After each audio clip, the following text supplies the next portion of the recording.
Hello and welcome to our channel Jeet Ki Pathshala. Today we are going to discuss exogenic factors of Earth's surface change from chapter number 1, that is change of the Earth's surface. So let's begin.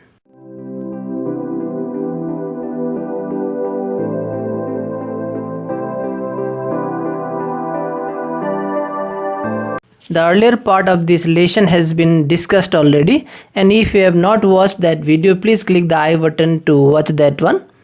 So let's begin today's class.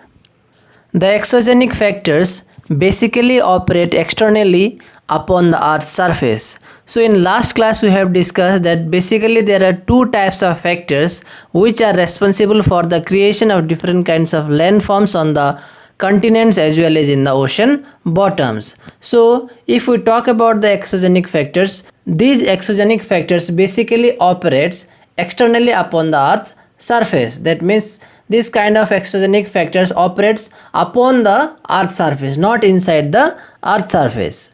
The sources of these factors are the sun and the Earth's atmosphere. So the sources of the exogenic factors are basically the sun as well as the Earth's atmosphere.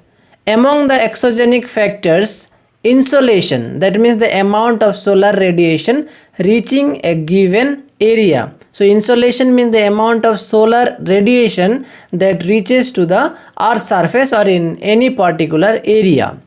Apart from that, wind, rainfall, river, glacier and sea waves are also the important factors of exogenic factors.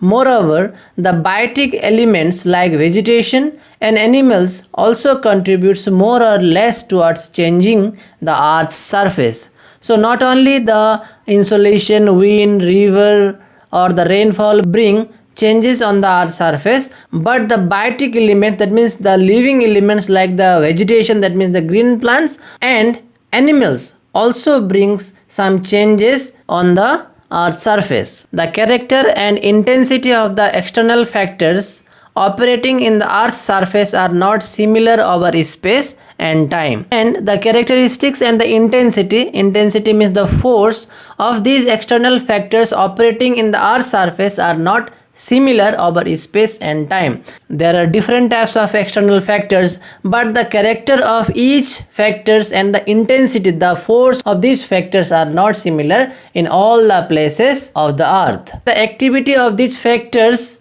are different through time and over regions. That means the changes that occurs because of wind or rainfall may not be same everywhere, because the intensity of wind or rainfall may not be same equal in all the places. About 2 million years back, that is during the ice age, the most part of the Earth's surface remained under ice cover. If we go back 2 million years ago, then the most of the Earth's surface was covered by ice.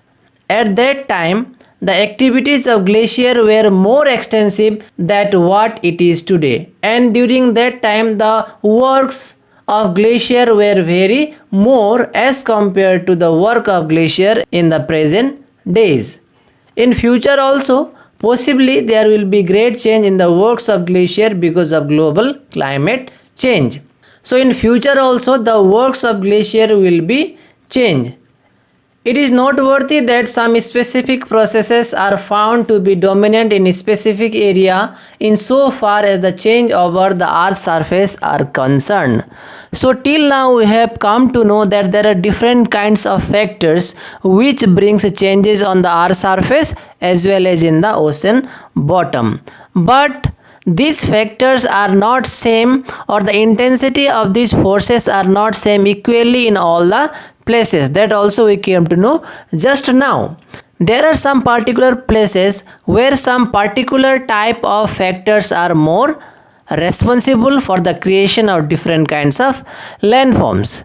Generally, the works of rivers in the rainy areas, winds in the desert areas, glacier in the polar and high altitude areas, and sea waves in the coastal areas are found to be dominant. So if we see about the example, we can see here, rivers will create different kinds of landforms, especially in that area where the amount of rainfall is high. Similarly, if we go to the deserts area, then winds is dominant there. Winds play an important role for the creation of different kinds of landforms there in the desert area. From desert area, if we move toward the polar regions or high altitude areas, then glacier plays an important role for the creation of different kinds of landforms. And lastly, if we go toward the coastal areas, then sea waves are generally found to be dominant. So from this paragraph, we came to know that although there are different kinds of external forces for the creation of different kinds of landforms, but there are some particular areas where particular types of factors are generally found to be dominant. These factors create certain specific landforms through their modifying activities in the concerned areas. So these kind of factors play an important role for the creation or for the modification of different kinds of landforms through their activities. Mention should be made here that all these are exogenic factors which bring about changes over the Earth's surface. So whatever example we have discussed here are all exogenic factors, and this brings lot of changes on the Earth's surface. Now we will discuss works of river. A river has three types of works. First one is erosion, after that it is transportation, and finally it is deposition. So in this paragraph we will discuss something about the works of river. As an external agent, the rivers play far-reaching role over the surface of the earth. The rivers play important role for the creation of different kinds of landforms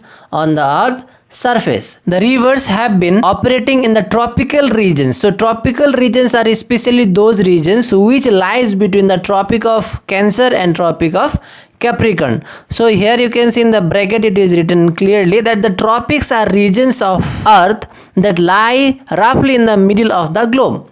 The regions between the Tropic of Cancer and the Tropic of Capricorn is generally known as tropical regions.